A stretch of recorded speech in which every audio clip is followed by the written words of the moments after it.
Hello everyone, I hope you all are fine. So in this video, we are going to cover our chapter number 14, foreign exchange markets and exchange rates in macro SAM 4. So this chapter, as the name suggests, it is all about the foreign exchange markets and the activities which are performed in various countries for the transaction purposes. तो ये उसी सारी चीज़ों को उसी सारे points को highlight करता है. सबसे पहले फॉरेन एक्सचेंज मार्केट को हम फॉरेक्स मार्केट भी कहते हैं, ठीक है. एंड एक्सचेंज रेट को हम आर से डिनोट करते हैं, ठीक है.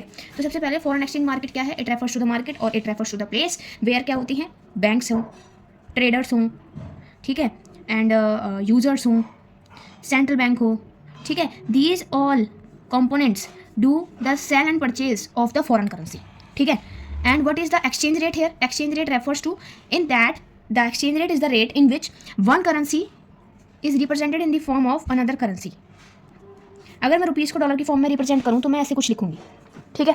सो आई होप आपको इतना चीज़ समझ में आ गई होगी, ठीक है. इसको मैं ऐसे हम लिख सकते हैं कि डॉलर अपॉन रुपी, ठीक है. मीन्स हाउ मच डॉलर या फिर how much rupees are necessary to get $1. Okay, so in this way you can understand these two terms, ठीक है, which is significantly defining the name of the chapter. Okay, so यहाँ पे हमने यहाँ पर एक चीज़, ये इनकी डेफिनेशन, इनके बारे में यहाँ पे जान लिया है. अब फॉरेन एक्सचेंज मार्केट की हमें ज़रूरत क्यों पड़ी? Why foreign exchange market? तो सबसे पहला जो रीज़न आता है वो आता है कि यहाँ जो टूरिस्ट्स हैं वो यहाँ पर एक्सपेंडिचर करते हैं. सपोज यूएस का कोई टूरिस्ट आया, ठीक है, यूएस का कोई टूरिस्ट आया इंडिया में, ठीक है, यूएस का कोई टूरिस्ट इंडिया में आया है, तो वहाँ पे जब यहाँ पे इंडिया में आया है तो उसको, वो तो डॉलर लेके आया है यहाँ पे, ठीक है, यहाँ तो चलती है रुपीज़, तो वो क्या करेगा, यहाँ पे आएगा, ठीक है, यहाँ के बैंक्स में फॉरेन एक्सचेंज को सबमिट कराएगा, यहाँ से करेंसी लेगा एंड तब अपना स्टैंडर्ड ऑफ लिविंग वो कंटिन्यू करेगा, ठीक है. और सेकंड क्या यूज़ हो सकता है फॉरेन एक्सचेंज मार्केट का, कि हम इन्वेस्टमेंट कर सकते हैं. Suppose any Indian resident, any Indian bank और any Indian user wants to invest in abroad, so वो इन्वेस्ट कर सकता है, ठीक है. तो वो इसके लिए ही, क्योंकि foreign exchange market is a place where transaction is convenient, और जहाँ पे ट्रांजैक्शन कन्वीनियंट हो जाती है in the form of another currency, जब हम अपनी डोमेस्टिक करेंसी को एक्सप्रेस करते हैं, तो that's why investment is necessary. अगर आप करना भी चाहते हो इन्वेस्टमेंट यहाँ पे, तो easily it provides a way कि आप इन्वेस्ट कर सकते हो फॉरेन मार्केट्स में. Third is import and export. Import and export, if we are including foreign exchange, तो means we are including the foreign sector. Okay, मतलब in spite of household firm government, we are also including our foreign sector. So if we are including our foreign sector, means there also exist our imports and exports. So suppose India, US जो है, India US को export कर रहा है, US उसको dollar देगा, India को dollar का कोई काम नहीं है क्योंकि यहाँ पे तो चलता है रुपया, तो वो उस डॉलर को देगा आरबीआई को, आरबीआई डॉलर को अपने पास रखेगा, इंडिया को देगा रुपीज़, क्योंकि इंडिया, आरबीआई के पास यहाँ पर रुपीज़ का स्टॉक है, ठीक है. सो इसीलिए वो क्या करेगा, अब आरबीआई क्या करेगा इन डॉलर्स का? आरबीआई सिंपली कुछ नहीं करेगा. अगर कोई इंडिया का यहाँ पर यूज़र है, ट्रेडर है, या फिर कोई भी सिंपली पर्सन है, तो वो अगर यूएस में कोई चीज़ इन्वेस्ट कर रहा है या फिर यूएस में रहने के लिए जा रहा है, तो उसको क्या ज़रूरत पड़ेगी डॉलर की?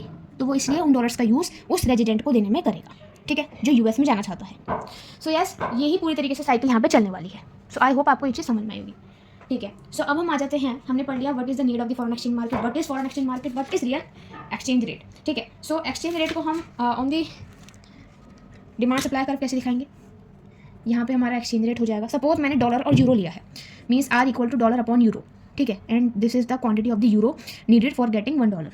Okay, so yes, it's our supply curve, it's our demand curve, ठीक है, supply demand, and this is the point where it reaches the equilibrium, ठीक है, Q star and R star suppose, ठीक है. तो ऐसे करके हम दिखाएंगे कि ये एफिशिएंट एक्सचेंज रेट है which is equal to 1, means $1 is required to purchase €1, ठीक है.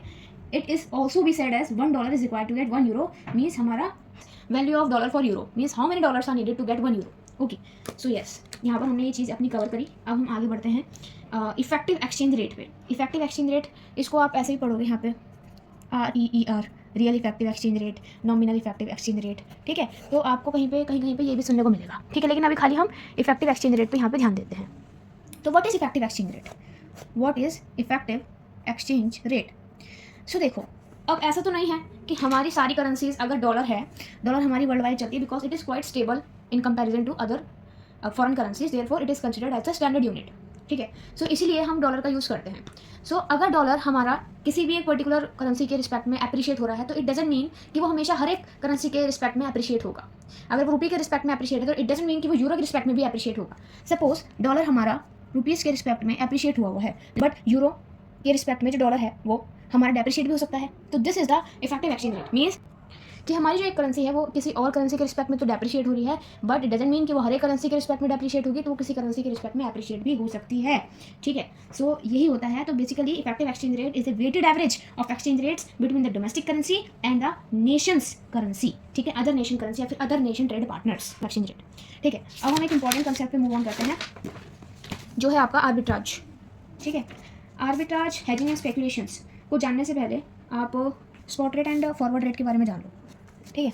Spot rate and forward rate, देखो स्पॉट रेट का मतलब है सपोज एक पर्सन है ए, एक पर्सन है बी, ठीक है, ये दोनों म्यूचुअल ट्रेड एग्रीमेंट में आ रहे हैं, ठीक है। Suppose B person has purchase something from A, ठीक है। सो उसमें क्या होगा, ए को बी ने कहा कि I will do the payment simultaneously, okay, means the future receipts and payments are done within 2 business days after the transaction agreed upon, ठीक है। सपोज इनकी ट्रांजैक्शन हुई 24 मई 24, ठीक है, और बी ने ये इसको प्रॉमिस दिया कि I will do the payment on 26/5/24 within 2 business days he will do the payment of whatever goods he has purchased from A, ठीक है। सो यही हमारा होता है spot rate, means the rate at which the spot transaction happen. Spot का मतलब है जिस समय में हमने एग्रीमेंट दिया, जिस समय में हमने जुबान दी, उसके दो मतलब मैक्सिमम हमारे 2 दिन के अंदर अंदर उसकी पेमेंट हो जाएगी, ठीक है। तो this is our spot rate. Forward rate, suppose A and B ने ए से कोई सामान लिया है, ठीक है, B has purchased some goods from A और some foreign currency from A. So उसके बदले में क्या करेगा वो कि he will return the amount और the due amount in a due time, ठीक है। मीन्स अगर वो ट्रांजैक्शन अभी एग्री हुई है तो उसके 3 महीने बाद, ठीक है, या फिर विदिन 3 मंथ्स उसको पेमेंट मिल रही होगी ए को।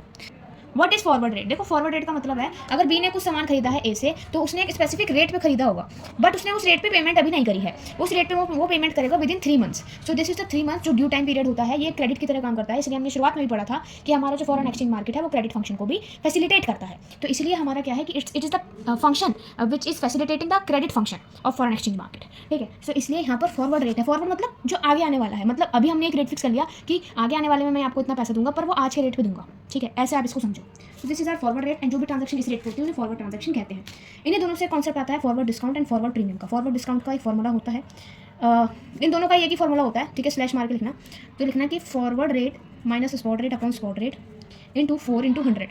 4 क्यों करा, क्योंकि मैंने बताया था यहाँ पे कि यहाँ पे 3 मंथ्स के लिए होता है and we are considering 1 year. तो एक ईयर में कितने होते हैं, 12 महीने, तो इसलिए 3 महीने का हुआ है, तो हमें अभी 12 महीने के लिए चाहिए, तो इस इंटू 4 करना पड़ेगा, इसलिए यहाँ पे इंटू 4 करा है, ठीक है। सो यहाँ पर अगर फॉरवर्ड डिस्काउंट आएगा तो यहाँ पर नेगेटिव में आएगी इसकी वैल्यू इस पूरे फॉर्मूले की, अगर फॉरवर्ड प्रीमियम है तो यहाँ पे पॉजिटिव वैल्यू दे देगा ये पूरा फॉर्मूला, ठीक है। So this is all about our foreign discount, forward discount and forward premium, ठीक है।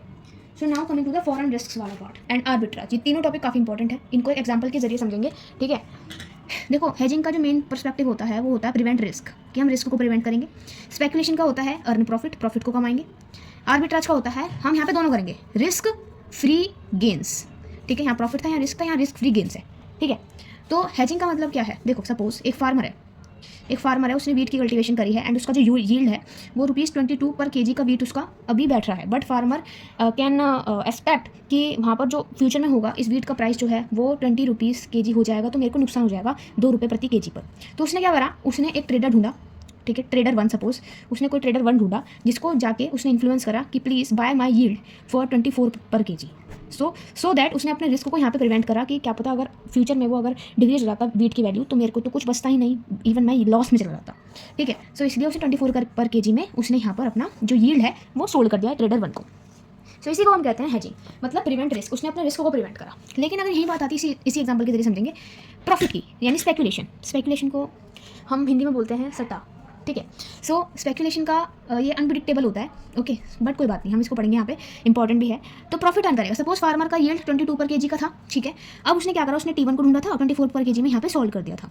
अब T1 की किस्मत निकली बढ़िया और आने वाले समय में जो वीट है उसका प्राइस कम नहीं हुआ बल्कि बढ़ गया, 26 प्रति किलो हो गया। इट मीन्स उसको प्रॉफिट हो रहा है यहाँ पे 2 पर केजी का। इट मीन्स यहाँ पर स्पेकुलेशन हुई है, उसको प्रॉफिट होगा, ठीक है।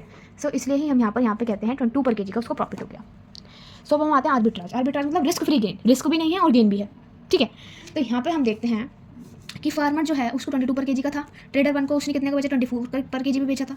तो अब वो ट्रेडर 1 जो है अपना रिस्क को, उसको भी तो रिस्क है भाई, क्या पता 20 रुपये किलो हो जाए, मैं कहाँ पे जाऊँगा, ठीक है। सो उसने क्या ढूंढा, उसने दूसरा ट्रेडर ढूंढ लिया T2 और उसको 26 रुपये प्रति किलो में बेच दिया, उसको गेन भी हो गया और उसको रिस्क भी नहीं हुआ। This is what our arbitrage concept says, ठीक है। सो ये हमारे होते हैं, यहाँ पे एम आपको लिखना है, ये तीनों में क्लासिफिकेशन है, मेजर क्लासिफिकेशन, ठीक है, जो आपको पता होनी चाहिए। एंड इसी के साथ हमारा हेजिंग, स्पेकुलेशन एंड आर्बिट्राज का जो कंसेप्ट है वो पूरा होता है, ठीक है। अब एक इंपॉर्टेंट, बहुत ज़्यादा इंपॉर्टेंट चीज़ आती है, वो आती है कवर्ड इंटरेस्ट आर्बिट्राज पैरिटी, ठीक है।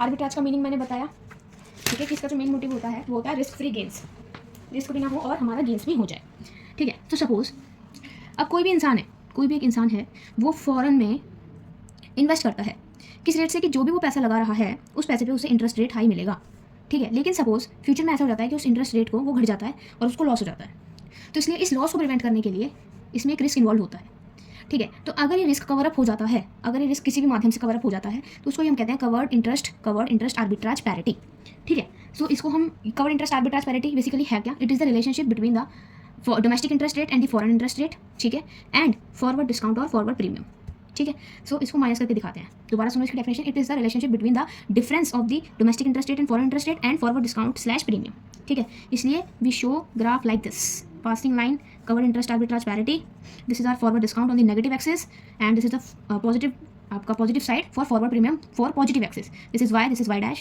This is X dash showing the negative value of X, this is X showing the positive value of X, this is origin 1 2 3 1 2 3 1 2 3 1 2 3 -1 -2 -3 -1 -2 -3 -1 -2 -3 -1 -2 -3, ठीक है। सो मतलब अब हम इस ग्राफ को एनालाइज करते हैं, ठीक है। तो ये पॉजिटिव डिफरेंशियल है, नेगेटिव डिफरेंशियल, ये हमारा फॉरवर्ड डिस्काउंट, ये forward premium and this is the origin passing CIAP line, ठीक है। तो सबसे पहले हम बिलो CIAP लाइन लेते हैं, बिलो CIAP मतलब यहाँ का रीज़न, ठीक है। तो इसमें हम ये कंसिडर करते हैं अगर हमारा इंटरेस्ट डिफरेंशियल फॉरवर्ड डिस्काउंट से बड़ा है एंड फॉरवर्ड प्रीमियम से बड़ा है, तो यहाँ पे फॉरवर्ड प्रीमियम में तो यहाँ पॉजिटिव की बात हो रही है, नेगेटिव डिफरेंशियल की बात हो रही है। तो negative differential if it is greater than forward discount, greater than का मतलब सपोज ये नेगेटिव डिफरेंशियल है, ये हमारा फॉरवर्ड डिस्काउंट है, तो यानी कि यहाँ पे जो एक्सेस बनेगा वो हमारा आई वाला बड़ा होना चाहिए FD वाले से, यानी ये यहाँ पे हमने -2 -1 पॉइंट ले लिया, तो यहाँ पे मॉड का -2 जो है वो मॉड के -1 से बड़ा है। मॉड का -2 क्या है? I star and that is our forward discount. तो yes it is satisfying the condition first, ठीक है। तो हमने एक ये पॉइंट ले लिया। अब हम पॉजिटिव लेंगे कि ये जो I स्टार है वो फॉरवर्ड प्रीमियम से बड़ा है, यानी कि ये 1 2 वाला हमारा ये, ठीक है। तो यहाँ पे A और यहाँ B, ठीक है, ये हमने पॉइंट ले लिया। तो यस हमारा फॉरवर्ड डिस्काउंट इससे भी बड़ा है, ये हमारा जो ये है इंटरेस्ट डिफरेंशियल, ये हमारा फॉरवर्ड प्रीमियम से बड़ा आ रहा है इस पॉइंट पे। तो it means this is the condition of capital outflow, ठीक है, this is the condition of capital outflow.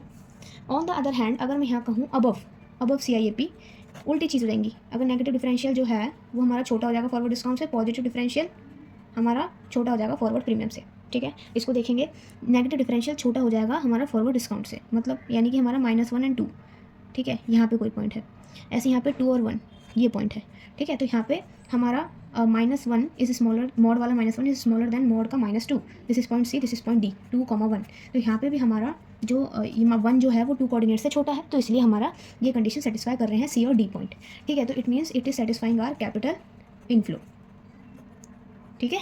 And इस CIAP पे जो भी जितने भी पॉइंट्स हैं जो इस CIAP पे होंगे, ठीक है, ये तो था अबव और बिलो, लेकिन जो इस CIAP पे होंगे, तो इस CIAP पे जितने भी पॉइंट्स अगर I स्टार यानी ये पॉइंट 0 से छोटा है तो वो फॉरवर्ड डिस्काउंट है, एंड अगर 0 से बड़ा है तो वो फॉरवर्ड प्रीमियम है, ठीक है।